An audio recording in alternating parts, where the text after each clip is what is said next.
When you're born in Turkey, then you move to Korea and then Thailand, you know that your life was destined to adventure. And that's what my next guest is really all about, is adventure worldwide. Susan Jo Humphrey joins me now. Susan, do they call you Susie? Because your book, Flight Log, says by Suze. It does. They call me Susie. They call me Susie Jo, especially cousins from the Midwest. And they call me Susan. So All I right. go by almost anything except Sue. That's the only one I don't go by. Let's call you Susie. Well, Susie, thank you so much for being with us. This is exciting. So you had a dream early on of becoming a flight attendant because, or a stewardess who becomes a flight attendant, because your book says Flight Log, the novel adventures of a stewardess wannabe who becomes a flight attendant. Okay. Explain. All right. So in the 60s and early 70s, because my father was basically diplomatic corps, we traveled all over. You already said I lived overseas and was born abroad. And I saw the young, attractive, friendly stewardesses that were working on the Pan Am and TWA flights that we took. And at the age of 12, my parents allowed me to leave Bangkok and fly up to Japan by myself. Wow. On the brand new 747. The power went out for hours and those stewardesses took really good care of me. I was traveling as an unaccompanied minor and I knew this is what I want to do when I grow up. Wow. Okay. So then you actually did execute that dream. You went on and joined, I think, the United Airlines thing, right? So tell me how that happened.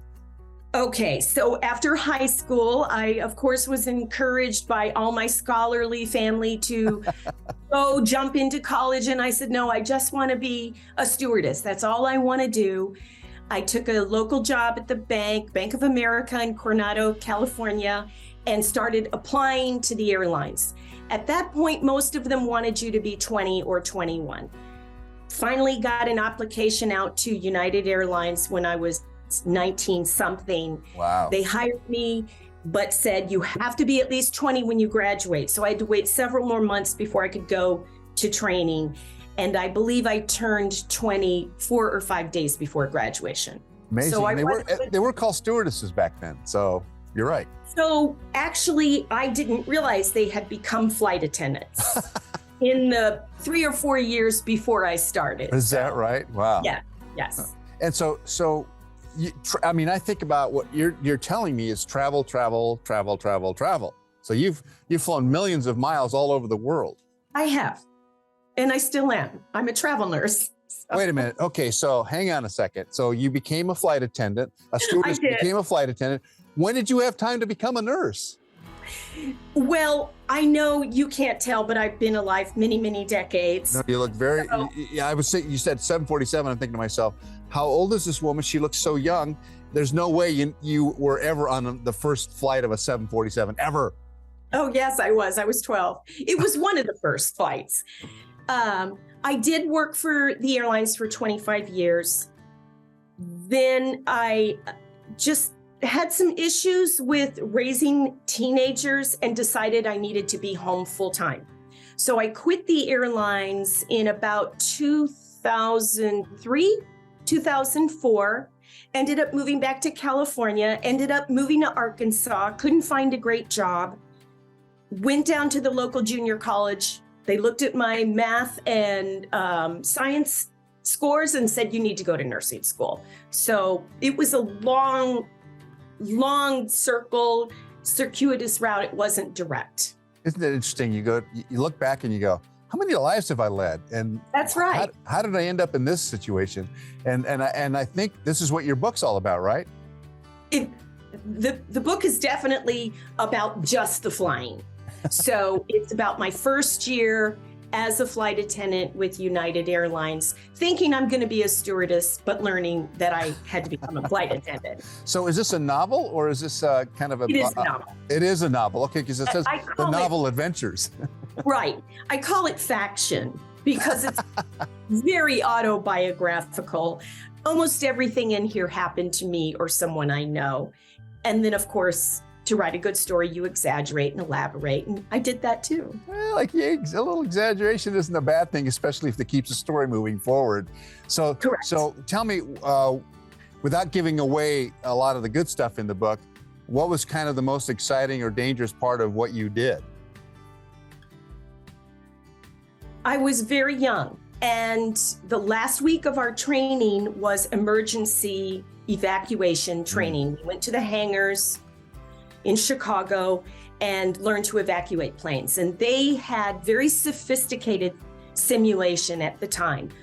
The mock-ups that we were in would shake and turn black, and there would be smoke. Oh boy. And you would be practicing a crash, the lights would go out, all of your classmates would be screaming and yelling.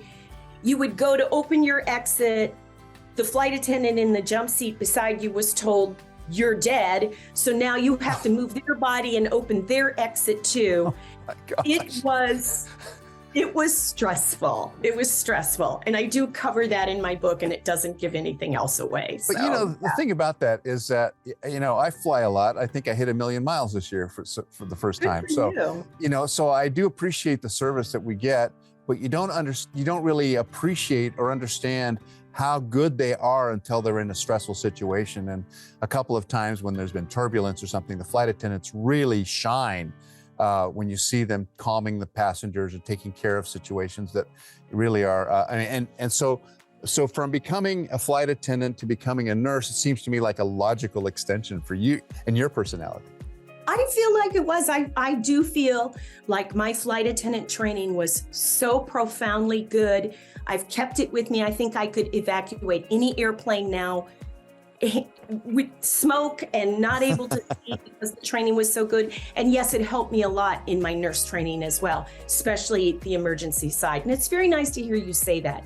I think a lot of flight attendants these days do feel as if no one really appreciates some of the skills that they have and how ready and prepared they are.